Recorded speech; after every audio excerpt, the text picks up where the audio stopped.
미니멀 라이프가 주는 즐거움과 자유로움. 심플한 생활을 하다 보면 쓸데없는데 돈을 덜 쓰게 된다. 게다가 청소하는데 시간이 줄어들고 정돈된 집안은 마음도 차분하게 해준다. 항상 잡동사니를 정리하느라 지친다면 지금부터라도 심플 라이프를 살겠다는 결심이 필요하다. 앞으로 소유로부터 자유로운 미니멀리스트가 되는 것이다. 소유가 줄어들면 스트레스도 줄어든다. 옷장에 옷이 가득해도 입을 옷은 항상 없고 옷 고르는데 시간과 정신이 소모된다. 옷이 많다고 멋진 스타일이 나오지 않는다. 내가 취향이 확실해야 오히려 옷을 사는데 돈을 절약할 수 있다. 진짜 스타일 좋은 사람들은 옷이 많지 않아도 취향을 반영한 옷을 잘 골라가며 입는다. 이처럼 옷장에 옷이 적당히 있을 때 도움이 되고 잡동사니도 적을수록 돈과 시간을 낭비하지 않는다. 삶이 순조롭지 않을 때 정리정돈은 힘들어지고 돈을 쓸데없는 곳에 사용해버린다. 그렇게 매월 신용카드 요금을 갚느라 허덕이게 된다. 더 적게 구매하고 더 작은 삶을 추구하면 돈도 절약할 수 있고 쓸데없는 것에 에너지를 낭비할 필요가 없고 심지어 지구 환경에도 도움이 된다. 꼭 필요한 물건만 놓여있는 곳. 그 꼭 필요한 물건이 잘 정돈된 공간에서 우리 마음은 차분해지고 필요한 것에 집중할 수 있다. 그것이야말로 마음 챙김이 아닐까 한다.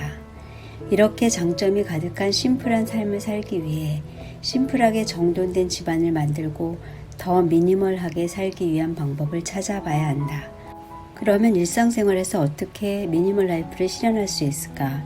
일단 정리정돈이 필요하다. 정리정돈을 할 때 한 번에 한 구역에 집중한다. 집 정리를 하면서 가장 힘든 점은 어디서부터 시작해야 되는지 아는 것이다. 분명한 사실은 한 번에 집 전체를 정리하기는 힘들다. 그래서 한 번에 방 하나, 거실 하나 등 한 공간 정리에 집중한다. 일단 정리하기 쉬운 방부터 시작한다. 그 다음에 먼저 보이는 영역부터 시작한다. 집중할 방을 선택한 후에는 선반이나 가구, 바닥 물건과 같이 눈에 보이는 영역부터 시작해서 옷장, 서랍 같이 안 보이는 공간을 정리하는 것이 좋다. 꼭 필요한 것만 보관하여 깔끔하게 정리하는 것도 중요하다. 가장 중요하고 의미 있는 항목만 보관하는 것이 좋다.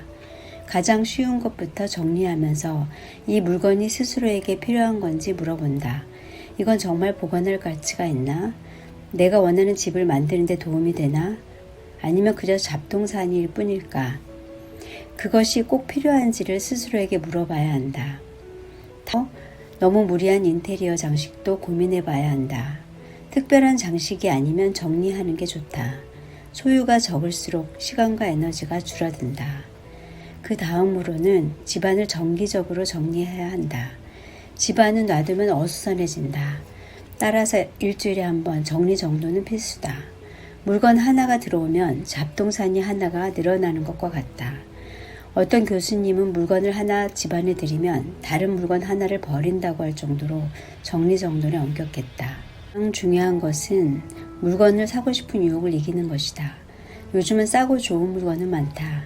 하지만 그게 과연 꼭 필요한 것일까? 광고를 보다가 충동적으로 사게도 된다. 그래서 충동 구매를 조심해야 한다.